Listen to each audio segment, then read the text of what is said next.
Hello my friends, I am Zeeshan Jamsher, your own brother, your own friend.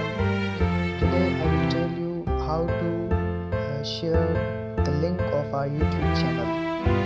So first we will have to open our YouTube app. But before that I want to share something that if you don't have YouTube channel, you cannot share your channel link.